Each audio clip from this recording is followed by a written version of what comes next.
Hello YouTube. Here's to another video about the flaming nebula. Here's why this video is different. One, it's about 28 hours of data. Two, I use narrowband emission nebula in combination with actual RGB stars. So what you would see if you would capture this image with a regular color camera. The reason that's important is because with narrowband, the stars actually do not have the real colors because they usually are either white or red around the nebulosity. Sometimes you might get an orange star, but it's not really the real color. So it is harder because you have to collect 28 hours of emission nebula, but then I think I collected 20 minutes per filter at 1x1 bin using my Chroma RGB filters. So what is the flaming nebula? It's actually a very beautiful object in the night sky situated in the Auriga constellation. It's actually the charioteer, and the name is a bit too much for me. It's a Greek name.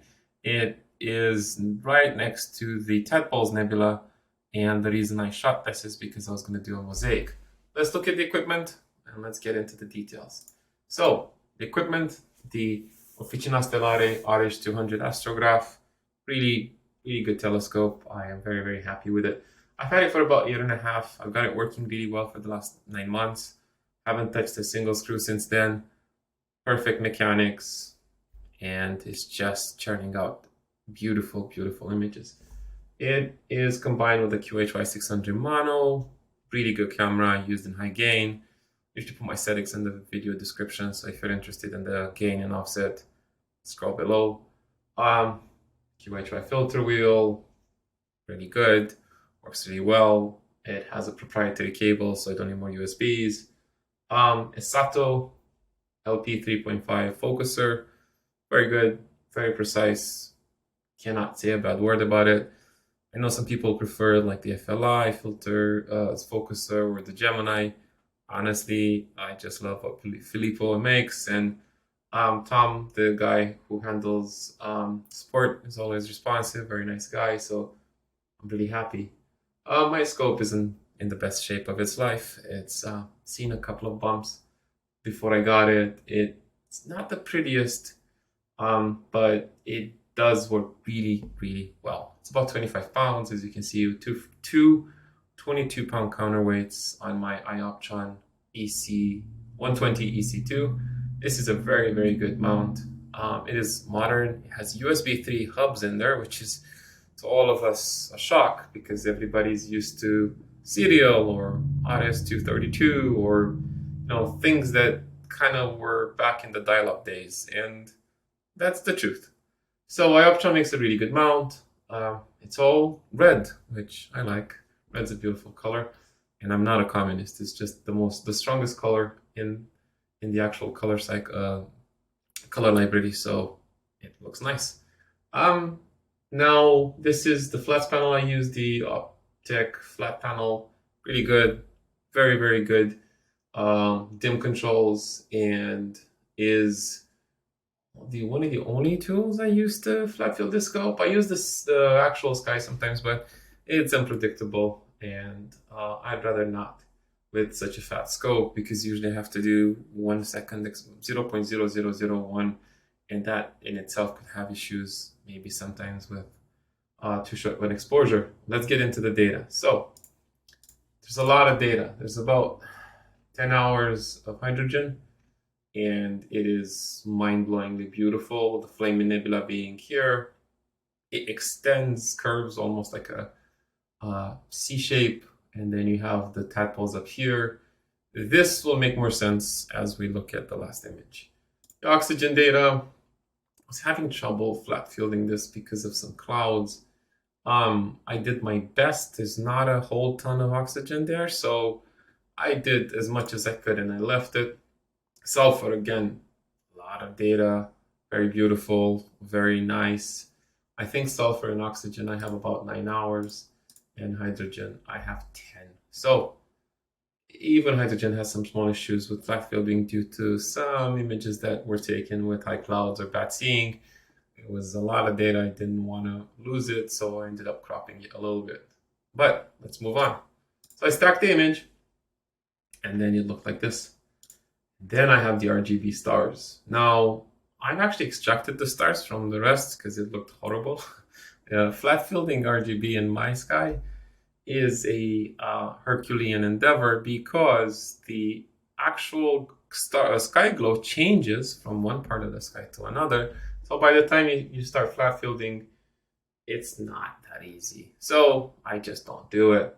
But when it comes to the stars, you don't need flats. They work really well. So these are the stars. I extracted them from the nebulosity image. When I say true color stars, you see some of them are amber, some of them are red. There's some small blue stars. And it looks really good. There's diversity in color, and it's the actual color. So what happens next? We remove the stars just like we do. Stretch the image. We remove the green, and then we do some tweaks to the image. Here's what I did. I stretched it. I did an S-curve. I did a bunch of different color mixing techniques in Photoshop, which I won't share here. And then I did some texturization, brought it back, did some noise reduction, and here we are. So this is where the magic happens. And I'm not kidding. This is the script from James Lamb. I'll link it in the description. It is very good. Usually I would take these stars, I would separate the image, I would make it into a grayscale image, and then I'd apply it to this, and then I would apply it to the stars themselves, and then I would invert the image, go to pixel map here. Oh, this is pixel map. So let me make a quick copy of this. If you don't know, if you want to copy a script, you just press this little icon here, copy everything, and then you can go back. So I'm going to copy this for a sec. I'm going to drag this in here.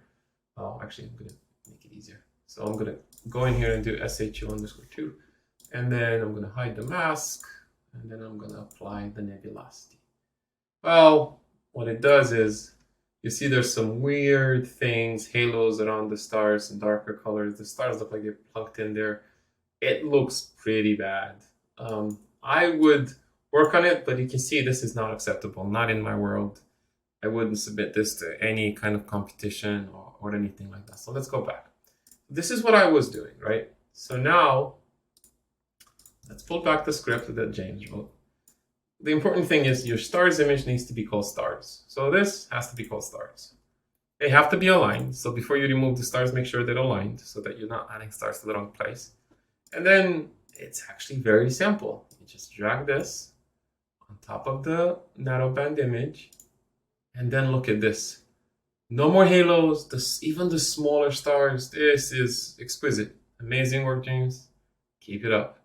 So this is the image you get with RGB stars. It's a little bit overpowering for my taste. I like the stars, like RGB stars, but I'm here for the nebulosity. If you're here for the stars, I am sorry, we have different priorities. What I did in the last image is I used some star reduction techniques a little bit because it was a bit overwhelming, a bit overpowering, and I am actually really happy with this image. I like the detail and the texture in the actual flaming nebula. I like that there's all of this nebulosity captured here, which is really faint. And then you can start seeing this. So let's go to this. Why did I do this? Because I'm crazy and I like big projects. So I did this because I wanted to do a mosaic. I couldn't fit them in one frame, so I had to basically mosaic this. I started this in December. I took about 5 or 6 nights. I have a video on the Tadpole's Nebula that I did back in December, and then I had some data on the mosaic, on the flaming nebula. It wasn't that good. The clouds came in, the rain came in, and I think, if I remember correctly, I will simulate. I had data almost like this. And I didn't want to do a half-assed job and show a little bit of the nebulosity. My wife told me you either capture it all and don't show the mosaic. So this is going to be here in the image, but it's also going to be in the mosaic. This is the final image. I really like it, but mosaic is actually pretty cool as well. Look at this. Now, this is a draft mosaic that I did, not the final one. I've taken RGB stars for this one. I need to reprocess it, and then when they're both done, I will merge them together. But to me, this is something I want to print, I want to put on my wall. And you can see it's a draft because you can see there's some weird things happening here. Enough data for Photoshop to merge these, but this is going to be one of the videos I'll do. It's a mosaic of these two. It's probably going to end up being over 60 hours of imaging, and it's going to have RGB stars for a lot of you RGB stars lovers. I don't do RGB stars with my big telescope. I don't. I do it with a wide one because it does bring a lot more depth, and it does show the stars better. So be on the lookout for the video for this mosaic. But here's the final image, and thank you to James Lab for making that amazing pixel math script. And I can't wait to do more images with the hunters and the RGB stars. I'm working on 2 as of now.